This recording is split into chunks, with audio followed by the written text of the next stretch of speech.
On December 1, 2024, the Trentino-Alto Adige region of Italy saw the killing of yet another bear, M91. The bear was swiftly shot after being labeled dangerous for allegedly approaching hikers in Val di Sole. The decision was carried out with alarming speed, leaving no time for discussion or intervention by conservation groups.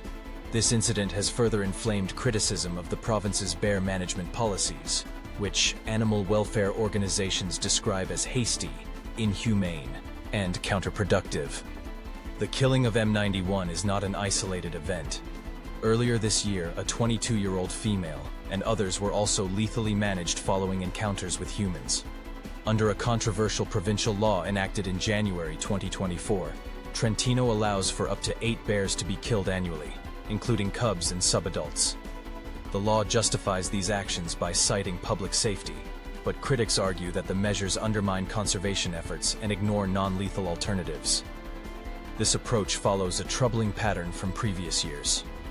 Notable cases include the captivity of JJ4, a female bear implicated in a fatal attack, and other bears killed under similar pretexts. Animal welfare organizations argue that these killings are part of a broader systemic failure in wildlife management.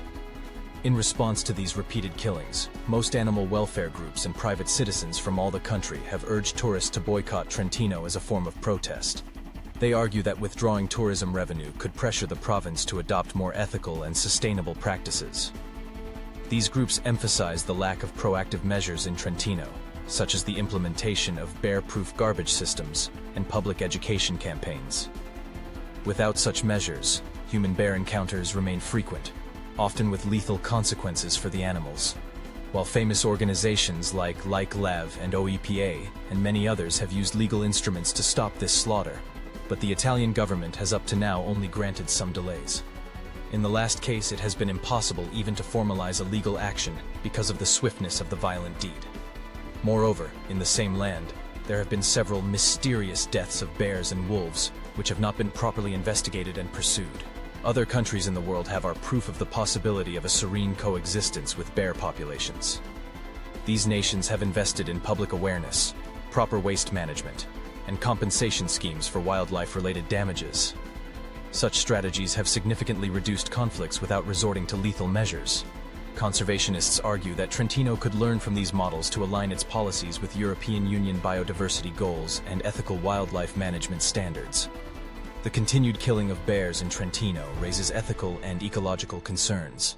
The province's actions directly undermine the EU-supported Life Ursus project, designed to reintroduce and protect brown bears in the region.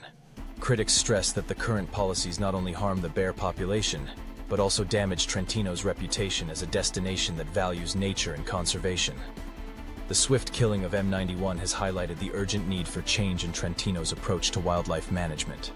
Conservationists, animal welfare advocates, and an increasing number of citizens are calling for the implementation of non-lethal measures and a shift towards coexistence, ensuring the survival of one of Europe's most iconic species. We stand with bears.